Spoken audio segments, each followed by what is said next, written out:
እንዴት ነው አለን ጋሽ ቀጮ አቤት ጋሽ እኔ ሙንደል ያለች ተመቸሽ አይደል የግቢ የታባቱ ጎበዝ አምሮ አቤት እንዴት ነው ታዲያ አለን ጋሽ ቆንጆ አረጋችሁት እኮ እውነቴን ነው ሙት ቆንጆ አረጋችሁት የታባቱ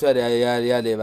ማን ዘሪው ያ ሌባ ዘሪው አይደል ያኛው ሌባ አቤት ጋሽ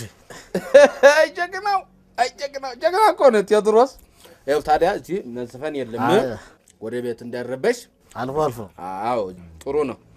ስራ ታዲያ ጥሩ ነው አረት ቴዎድሮስ አይደለም እንዴ ምንድነው ምን ነው ጋሽ ምን ነው አምሮ ምን ነው ምንድነው ይሄ ቀለም ምንድነው ይሄ እውነቴን ነው እኔ እኮ እንጨት ቤት የነበርኩ ጊዜ እቃን እዚህ ደብቃለሁ አሁን ደግሞ የተወስጀ ልደብቅሽ አምሮ ምንድነው የምትሰሩት ይሄ ነገር እንዴ ነው እንዴ ጋሽ ይሄ እኮ አብስትራክት እኮ ነው ምን ክራክት አብስትራክት ማለት ስዕል ነው እንጨት ቤቱ እንዴት እንደተዘጋ ለምን እንደተዘጋ የሚያሳይ አጭር ታሪክ ነው እውነትህን ነው እዚህ ላይ በአብስትራክት መልክ ታሪካችሁ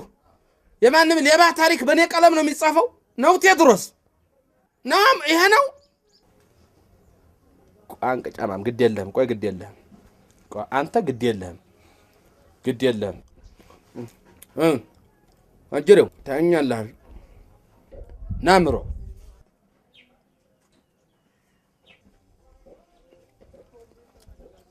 ሰማኝማ ይሄ ሌባ ቀንቀናም ይሄ ቀጫማም ዘሪው የሚባል ልጅ ወደ ሽንት ቤት ዘወረ እንደ ነገር ያለው ባይነ ቁራኛ ነቴን ወጣት ተማሪዎች አሉ ሰው እንሆናለን ያሉ ይሄ እንቅፋት እኮ መሰናክል እኮ ነው እውነቴን እኮ መሰናክል እኮ ነው ሰው እኮ አይደለም ይሄ ሰው አይሆንም እኮ መቼምኛ ያለብን የዜግነት ኃላፊነት እንወጣ ብለን ነው እንጂ እኮ ሰው አይሆንም እኮ እውነቴን ነው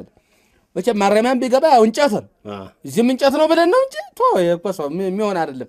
ያኛል ያው ተመልከተው አይኔፍስ አረ ዘሪሁን አረ እባክህ እንደው ስለ መድኃኔዓለም እንደው ስለፈጠረ ጌታ አረ እጅህን ከአፍረተ ሥጋ ላይ አንሳው እረ በስመ አብ